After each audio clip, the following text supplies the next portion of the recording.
communications array. Please stand clear. Get ready. Man, I don't envy Survios. They had to make an Aliens game in the wake of Alien Isolation, by far the best Alien game ever made. In fact, when Alien Rogue Incursion was announced, I saw countless comments from you guys saying, why don't they just port Isolation into VR? That's what we really want.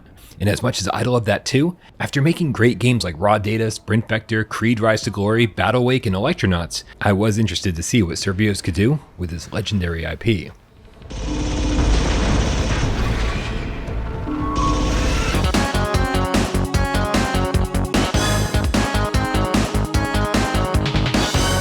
His employers will have questions about us, though. What do you want me to tell them? As Rogue Incursion kicks off, we're introduced to Zula Hendricks, a former Colonial Marine in Android Davis 1. We're not given a ton of backstory before they crash land on the icy planet of Perdan, just that they're there to extract a security chief from a covert facility. The next thing you know, you're stranded, so you set out to do a sweep of the area while Davis stays behind to make repairs. And it's here that you get your first good look at the game. And from a visual standpoint, there's a lot of good stuff going on here. Yeah, most of the environments consist of big, long Doom 3 style metal corridors with flickering lights, but the cinematic lighting, weapon detail, reflections, fog, and particle effects all look good and remind me of the big, chunky arcade graphics Survios was known for during the Raw Data era. There's something weird happening here though from a technical standpoint. Rogue Incursion is obviously using reprojection and has absolutely no reason to. None of the environments are terribly big, and I can't imagine why these cramped corridors couldn't be running at a smooth 90 frames native. But even more distracting is, and I don't know how else to put this, but whatever kind of anti-aliasing Survios is using looks horrible. It makes the world look like it's bleeding. And sadly, the power of the PlayStation 5 Pro doesn't seem to clean any of this up.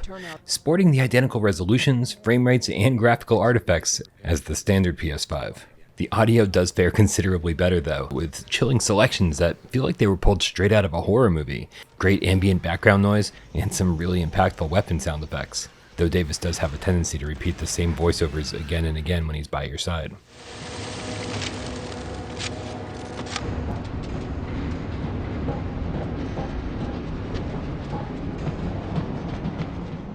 Anyway, it's clear right from the get-go that Rogue Incursion will not be adhering to the classic horror movie formula of not showing the monster right away, because within seconds, you'll see your first xenomorph, and it's not a tease, it's not foreshadowing. This is the first of thousands of xenomorphs that you've got to kill, and man, these things are everywhere. They crawl up the walls and along ceilings, climb across rooftops, and find all sorts of unexpected ways to surprise you.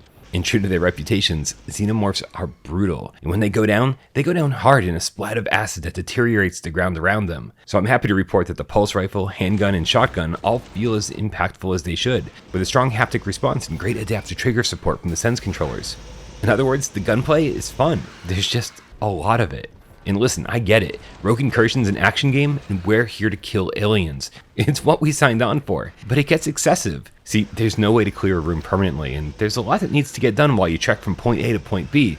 So if you're standing at a terminal trying to read comms or doing one of the countless fuse box puzzles, you're gonna get attacked while doing so. It's the kind of thing that could have been effective if it happened once in a while, but it's the fact that you can always count down from 10, and before you hit 0, you'll hear the sound of a xenomorph clattering and banging its way through the ventilation shaft, and that makes every encounter expected and far less impactful. I was so excited to use the motion tracker to keep enemies from getting the drop on me, but because they never stop coming, it means I never had a reason to use it. Ever.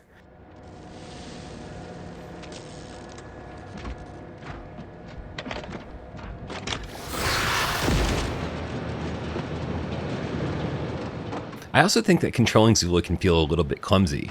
For whatever reason, running forces your weapon into this bobbing animation straight out of a flat screen FPS. Reloading in the heat of battle isn't super reliable, and the fact that she has full body IK in VR can be downright ridiculous. This kind of extends to the rest of the game too. You can interact with most things in the world, which is great, but that means you can grab stuff out of a box and the box that it's in, meaning that at least half the time you just end up taking the whole box and dumping it out on the ground to get the stuff you want. Got enough already.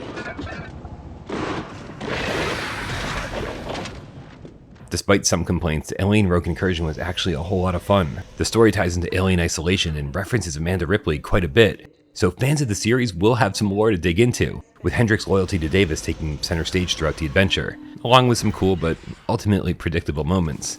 It ends with a whimper instead of a bang, promising that part 2 is coming at some point. But I have to say that I absolutely love the cassette futurism on display here. These terminals with their signature green and black monochrome CRT screens look the part, but controlling the cursor with the joystick feels the part. The amazing haptics and adaptive triggers when using the terminals made me want to stick around and read through all the comms, something I haven't wanted to do since Fallout 3. These messages add so much to the sense of place that this was once a place occupied by real people doing their jobs and just living their daily lives. Although I guess the dead bodies and bloodstains do a pretty good job of that too.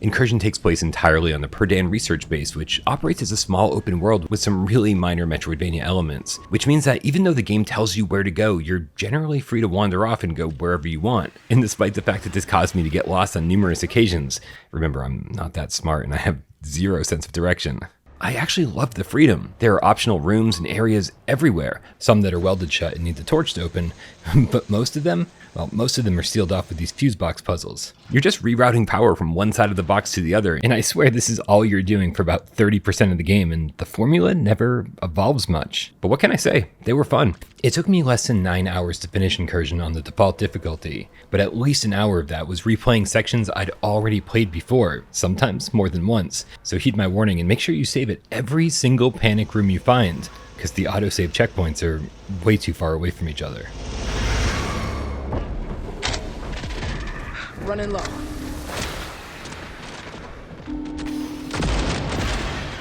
As much as I enjoyed playing through Rogue Incursion and blasting away room after room of countless xenomorphs, there are a few things holding it back from greatness. The overall presentation could have been cleaner, the frame rate and resolution are holding on by a thread, and a little more variety, like more tools or a mini-boss or two, could have gone a long way here. For the last few months I've been saying that I don't need Alien to be great, I just need it to be good, and that I'd be happy with a 7 out of 10. And that's exactly what Survios delivered.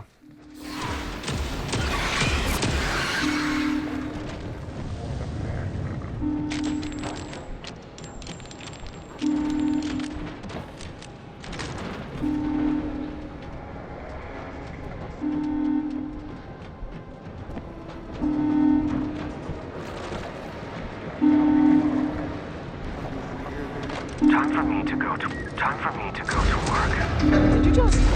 I think you're enjoying this a little too much. Possibly. I do not mind lending you support in my current state, but it would be dishonest to say I don't enjoy more direct forms of confrontation. Hey, we're all out here working through our shit in real time, man. Could you work through it faster, though? They keep coming. Copy that.